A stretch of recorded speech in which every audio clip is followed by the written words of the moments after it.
Hi, welcome back. Calculus 3, Math 253. We are diving into Chapter 4. This is going to be Section 2.6.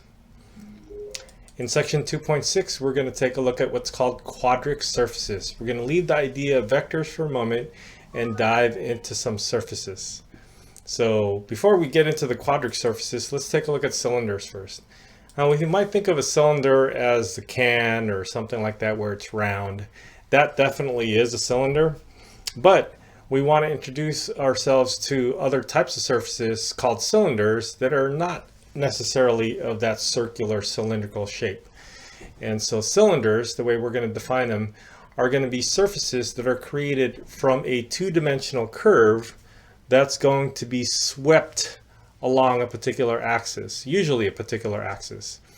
So cylinders are going to have these parallel lines called rulings, and that's going to be the line that's parallel to an axis that they're getting swept. So imagine circles, a circle on the XY plane, and that circle being swept up along the z-axis. So the rulings will be parallel to the z-axis.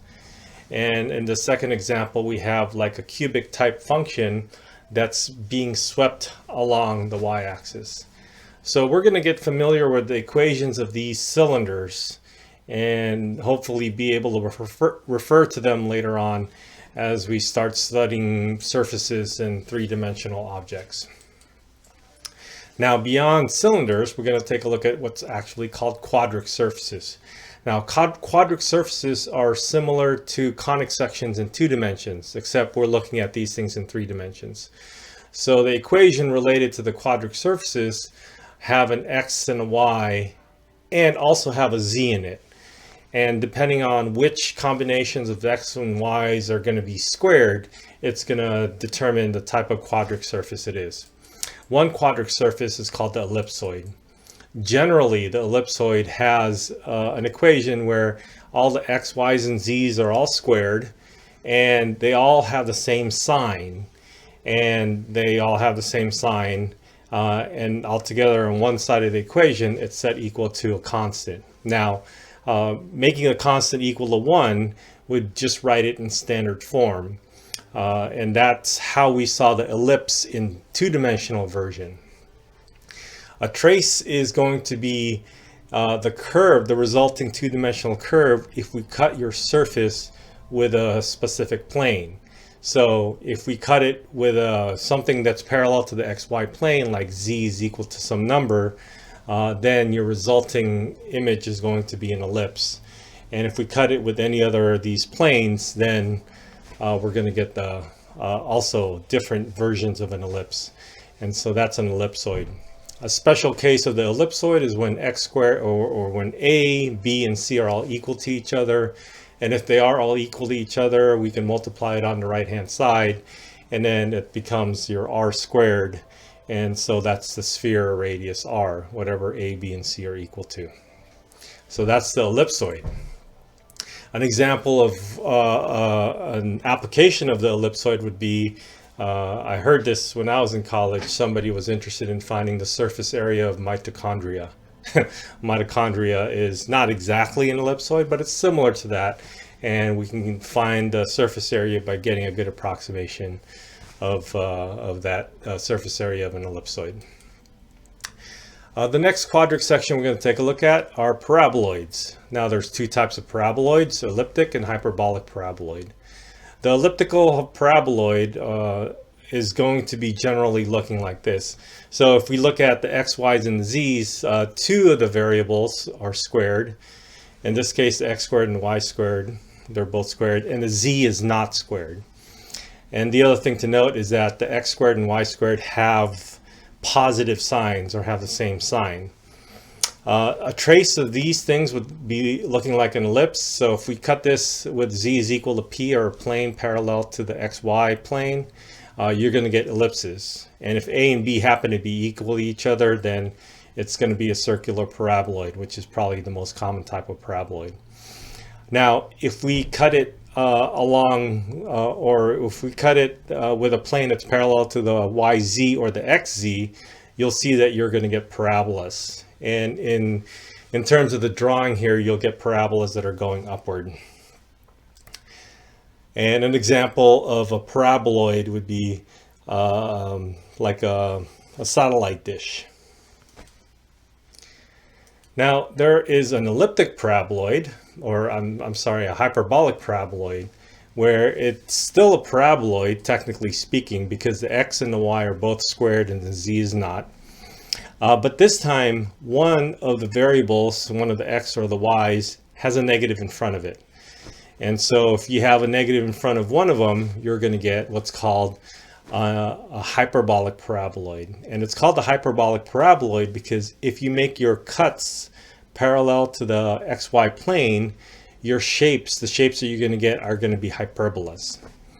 Notice that if you cut it along the yz or the xz plane, you're still going to get parabolas, but the difference here is that if you cut it one way, you're going to get a parabola going upward. If you cut it another way, you're going to get a parabola going downward.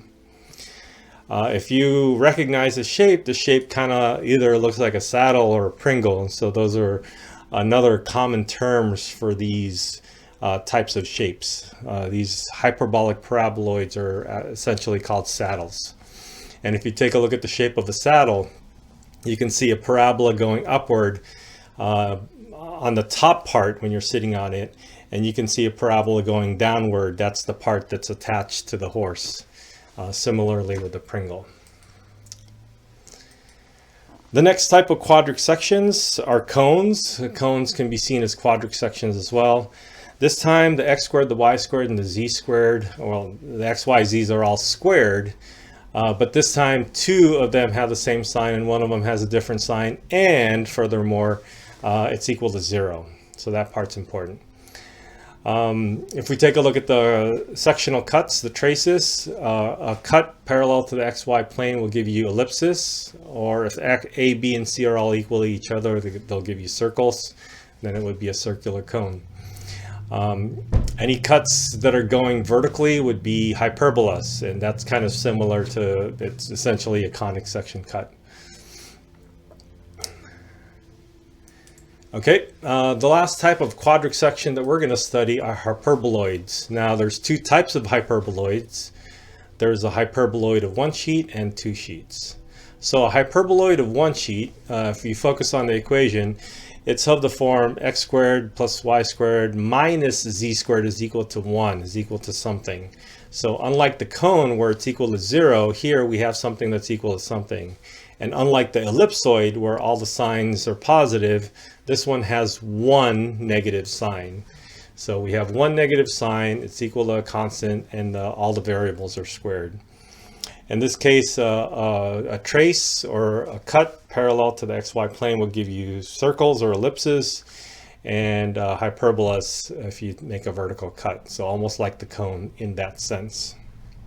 Now, hyperboloid of two sheets is, as you would expect, a surface that has two sheets. In this case, the x, y, and z are again all squared, and this is again all something equal to 1, but this time two of your variables are negative. And so in this case, a vertical or a cut that's parallel to the xy plane would give you ellipses or circles, except if you try to cut it in the middle. If you try to cut it in the middle, just exactly on the xy plane, there's nothing there, and so that would be an empty set, or there's no trace. And then any vertical cuts would give you hyperbolas as well. So these are going to be the types of quadric surfaces that we're going to study in our class.